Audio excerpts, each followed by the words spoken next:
It's 2026, a new year and a new transfer window, football's version of a very expensive bring and buy sale. It opened on New Year's Day, and for Premier League clubs it will close at 7 p.m. on February 2nd. Sign up for the Man United newsletter. Thank you. The January transfer window is open, with Antoine Semenyo among those touted for big moves. Credit. Reuters. Brennan Johnson has already been snapped up for a huge fee by Crystal PalaceCredit, PA.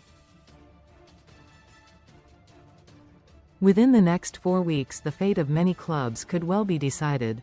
Most of the major European leagues, France, Germany, Italy and Spain, also open and close on the same days, so this is a time of great change across the continent. Half the clubs don't need anything, the other half need everything, and nearly all of them end up paying over the odds for something they weren't even sure they wanted in the first place. It's a bit like when you are in a bad reception area and all you can see on your not very smart phone is that blasted symbol buffering away. Read more in football. You move around a bit and, hey presto, the connection has been made, the deal has been done. It's a window built on panic, optimism and, in some cases, necessity, and it's the time the agents come out of the woodwork. January is their World Cup, their Wimbledon and their Glastonbury all rolled into one. The January transfer window, and the summer one, have been around since the start of the 2002-03 season and were installed in an effort to stop the disruption and speculation caused by players either constantly on the move, or linked with a move. Most read in football. Best free bets and betting sign-up offers. Has it brought stability and harmony to player movements across Europe? I'll let you be the judge of that. I've been around the game long enough to know now that some agents are excellent, discreet, honest, professional and diligently doing a good job for their players. Some are plain terrible. History shows there can be good deals done in the winter, like Bruno Fernandes to Man United. Credit. Getty.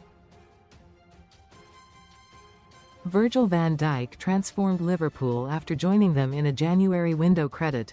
Getty. Before the transfer windows, it's fair to say agents were always buzzing around football clubs, which did interfere with focus and team unity during the season. Also, the window does ensure that key players do not suddenly up sticks and leave, which allows managers to plan better for the campaign. The mid-season window has become a crucial tool for squads to reinforce themselves for the final few months of the season, whether that is a title challenge, push up the table, or a dogfight against relegation. But what January can also be is chaos. It's rushed, it's emotional, and it's why so many deals fall apart at the last minute, leaving players sat at home refreshing their phones and clubs pretending they were happy with the squad all along.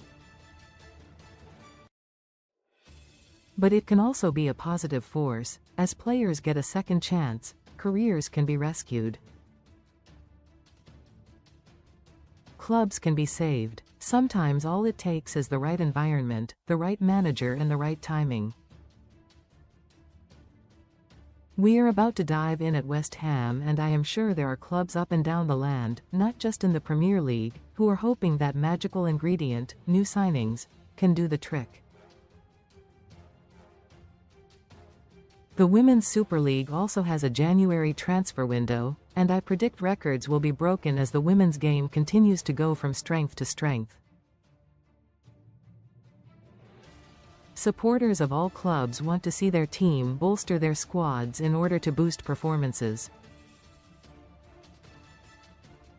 The January window is shorter and can be quieter than the summer version, so is considered by some fans to be less important. But I wouldn't try telling that to Liverpool supporters. They signed club captain Virgil van Dijk in the winter window in 2018. Recommended stories. Meanwhile, Manchester United skipper and most influential player, Bruno Fernandes, was also a January signing, back in 2020. So prepare yourself for plenty of jostling, jabbing, wheeling and dealing in the January sales.